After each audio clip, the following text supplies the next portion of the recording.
Good morning to each and everyone. So, I'm the discussant for today. My name is Marjeline Silapes. So, my topic is all about in chapter 4, which entitled Presentation, Interpretation, and Analysis of Data Reflected on the Table. So, before we begin in our new lesson, let's first discuss the objective of this lesson. So, at the end of the lesson, the student should be able to present the result of your collected data, make good analysis of the tabulated or graphically presented data, make effective interpretation of the data findings, result, and draw implication, inferences, and generation from the analysis and interpretation of findings. So, my introduction is all about the presentation of findings. So, two forms of communicating or your findings in research. So, what are those two forms? So, these are the verbal and symbolic. So, when we say verbal, it describes and narrates to readers what the researcher has done and the result he or she obtained or acquired. So, symbolic uses graphic representation, tables, or statistical values. So this is familiar. We all know that this is two words is familiar on us because we already done this back then high school. So the format in this lesson is that the immediate purpose of writing and research in the research report is to tell other scientists about your work, about the new knowledge you have discovered. And the research report should be clear enough that any scientist could replicate your study without telephoning you to ask for details, and in addition, the research must be explained clearly enough that scientists could evaluate its merits and flaws solely on the basis of the written word. Of course, if your research is completed enough, it is full information, so what for to call you, or is your instructor, professor, we're going to call you or ask you for something if your report is completed? Of course not. So in doing research or thesis, we must consider the information, the data of our research. For us, to the readers, read those details is full detail, and they will not call you or ask something about those lack or insufficient details. So, our discussion is APA has strict guidelines for editorial style and organization of research reports, including convention for writing mechanics like tables, titles, numbering, indentation, and capitalization. More detailed information about APA style, especially for references, will be discussed in the last module. So, in short, APA style is a set of guidelines for formatting your research reports to ensure consistency and clarity. So, if you want your research validate, of course, let's follow the rules. We should recognize the source, or we should put the author in our research to avoid plagiarism. As you can see, this is an example of how to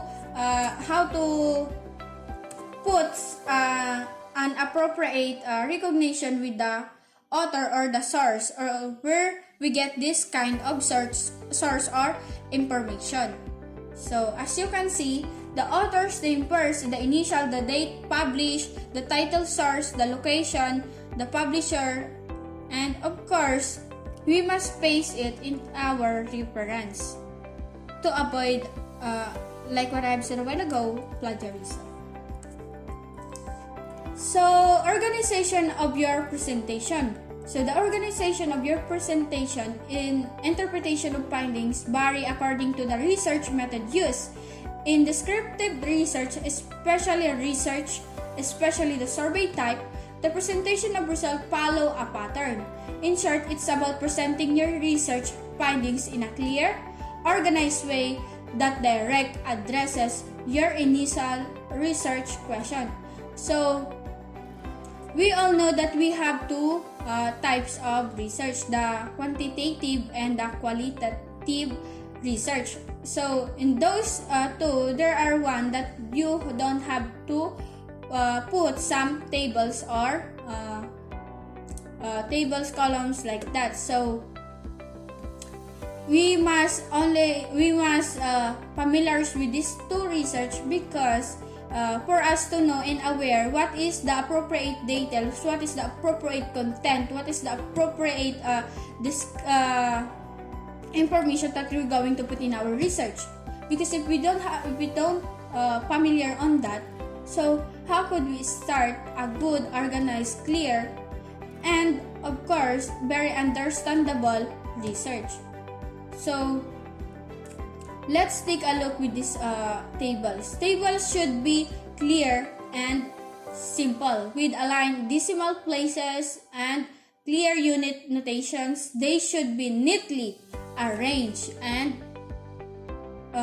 in a rows and columns. So in tables, we should be it should be clear and simple, aligned with the decimals, of course. So in making a tables, of course, it must be arranged, it must be organized, it must be clear, so the readers or your readers of your research is will understand the content of your table. Let's say for example this one, tables in research paper. So as you can see, those information is aligned with the decimal, so it is really organized, it's really clear to understand this kind of tables, right? So any question regarding these tables? If none, let's proceed to the bar graph. So we are familiar with these bar graphs because it is a great for presenting one-time result like surveys or inventors. They help identify trends and responses. The bar graphs should be wider than the spaces between them. All of the equal width and neither too thin or nor too wide. So use consistent colors for bars in a single data set and different colors for positive and negative. So if we're going to use bar graphs, so see to it that those colors are different from the other. For example, this one. So the green and red is of course different because if we're going to use this kind of bar graph, it's easy to identify what is all about the red, what is pertains to red, what pertains to green. So upon seeing this data, so it's very clear and it's easy to understand, to identify those subject matter. So it's very organized and clear.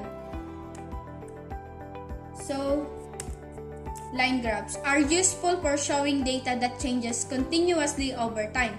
So in short, it's about using the tables and graphs effectively to present data in a clear and understandable way. So again, in line graphs, we are familiar with this because it's just like this one.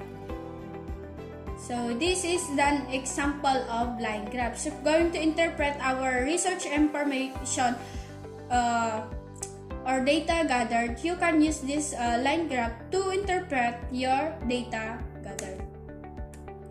So pie graphs are useful for illustrating parts of a whole. Each slide should be distinct and labeled. It's recommended to use 6 or fewer slices, and small components can be grouped into one segment labeled and other or miscellaneous. So if we're going to use graphs, so see to it that each slices is labeled or ordered, interpret by what you have gathered. So what you have gathered from your data, it must align with the pie graphs if we're going to interpret this data information into pie graphs. Let's say for example this one. How much water do we use? So in toilet, we have 26.7%. In shower, 16.8%. In faucet, 15.7%. So it aligned what is you have gathered. So as you can see, the big proportion in this pie graph is the toilet. Of course, because it has 26.7%, meaning it is higher than the shower, the leaks, the faucet, the clothes, and others. So it based on how many percent on your data that you have gathered. You can emphasize a slice by exploding it on using different color. The largest segment usually starts at the top and runs clockwise with the most important slice in the upper right quadrant. In short, it's about using column and pie graphs effectively to present proportional data in a clear and visual appealing way. So as you can see, the biggest segment or the largest segment usually parts in the clockwise. So as you can see, this is toilet, then the 16%, followed by 15, followed by 21 and 13, and others.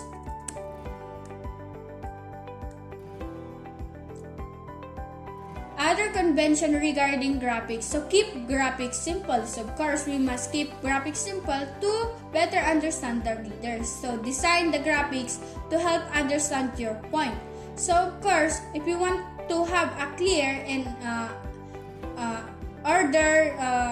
organized data, of course, we will design the graphics in align with the information that we have gathered. Simplify your data. Use consistent symbols. Avoid special effects if they do not enhance the point to be made. So, if you have gathered, some information, you of course you must put in your table align with the information that you have gathered. Like what I have said a while ago, you don't have to put some special effect to make your research more on design, more on artistic way. But then we must focus on the information that we have gathered. It's okay to be simple, but the content is complete, concrete, clear, and understand by the readers. So tables should be numbered consecutively using Arabic numerals, with the number at the top and the caption just above the table. So if we we already done this back then high school. So we put the caption at the top, and then the table followed by the information that we're going to interpret this table. So when we typing table should not be split across 2 pages. Of course, if we're going to put some tables, see to it that this tables is in 1 page. It doesn't split across 2 pages because it's really mess up. We really don't understand, and we can't interpret this kind of table if this table is split into 2 pages. So we must see to it that this tables is in just 1 page only, so that we can clearly understand what is the data all about, or what is the table all about, what is the content of the data, right? So you can adjust the font size or use landscape orientation to fit the table on 1 page. So however, enlarging the font size just to fill the page, no. Avoid enlarging the font size just to fill the page, just to make to have a long content, to fill all the pages, so that there's no blank there, or there's no space to make your pages complete, full information. You adjust the types, the font size, you enlarge it. Of course, that is not appealing. That is not appropriate. That is not the good way or style to make an research or thesis. So in short, it's about presenting tables in a clear, readable, and consistent manner, while learning ensuring they fit neatly within the layout of the page. So always remember that we must make our research simple, clearly, understand, concrete, and of course, we follow the rules, we follow the format, we follow how to make the research clearly understandable and neatly, right? So let's jump into the table caption, because the table caption should match the one in the list of the tables and placed above the table, unlike figures where captions are typically placed down below. The caption should accurately and concise describe the contents of the table. In short, it's about ensuring the consistency and clarity and table caption for easy reference and understanding. Of course, like what I've said earlier, that your table caption should be matched on the table. Should be matched also the information below the table. Because if we're going to interpret the table, of course, it's important to it must be connected on the table, right? So other rules in caption: no terminal punctuation. Of course, we must know how to use terminal punctuation like period, commas, or whatsoever, because in rules in caption there is a rules to follow. It's not just you put something on your caption just to put anything and don't think what is the rules, what is the appropriate caption. Of course, automatic, that is not accepted. Unusual abbreviations are not allowed in the table. If the necessary, put a legend at the bottom of the table. Of course, we all know that unusual abbreviation is not allowed in the table. And then caption should be worded as concise as clarity permits. Of course, if we want to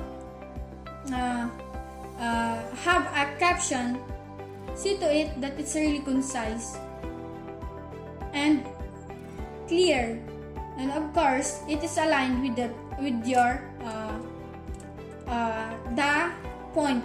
It's aligned with your point, because we all know that it's really not so easy to have a caption. We must of course see to it that we always follow the rules or the guidelines. So when a table is placed broadsides on the page, the caption should be bending side. So be consistent in the label, size, font size, and style. So what I'm doing right now is just to give you an information on how to make an interpretation and analysis on the data, on how to make a clear, organized, and readable and understandable way on making research or thesis. So for tables that continue over several pages, the bottom line is only included on the last page. So vertical lines help group or separate closely spaced column. If the table has two equal parts side by side, I mean to say, a double vertical line should be between them. So horizontal lines are typically not used between rows in a type table. In short, these rules ensures the table is clear, organized, and easy to read or easy to interpret by the readers, by the people who see your output. So let's proceed into lesson 2, the analysis of the data or findings. The emphasis should be on significant results that provide answer to research problem stated in chapter 1. Only the important and unique findings should be highlighted. Of course, we must see to it that the only highlighted there is the very important or the main point. You don't have to highlight anything. So the analysis should be consistent, coherent, and logical following in academic convention. So, in short, it's about focusing on a key findings that address the research problem and presenting them in a logical and academically sound manner. So, in analysis of data or findings, it's not about you analyze the data or findings. Of course, it's how you give importance to the main point or to the main or unique findings that you have that you must be highlighted. As what I've said earlier, that this information should be consistent, coherent, and logical, the following academic convention.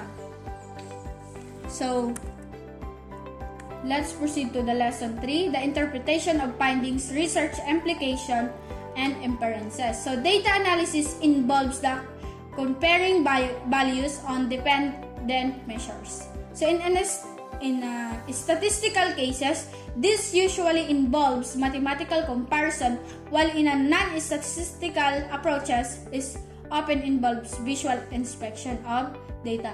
Evaluation involves predicting future findings based on the baseline data and considering the impact of the certain variables.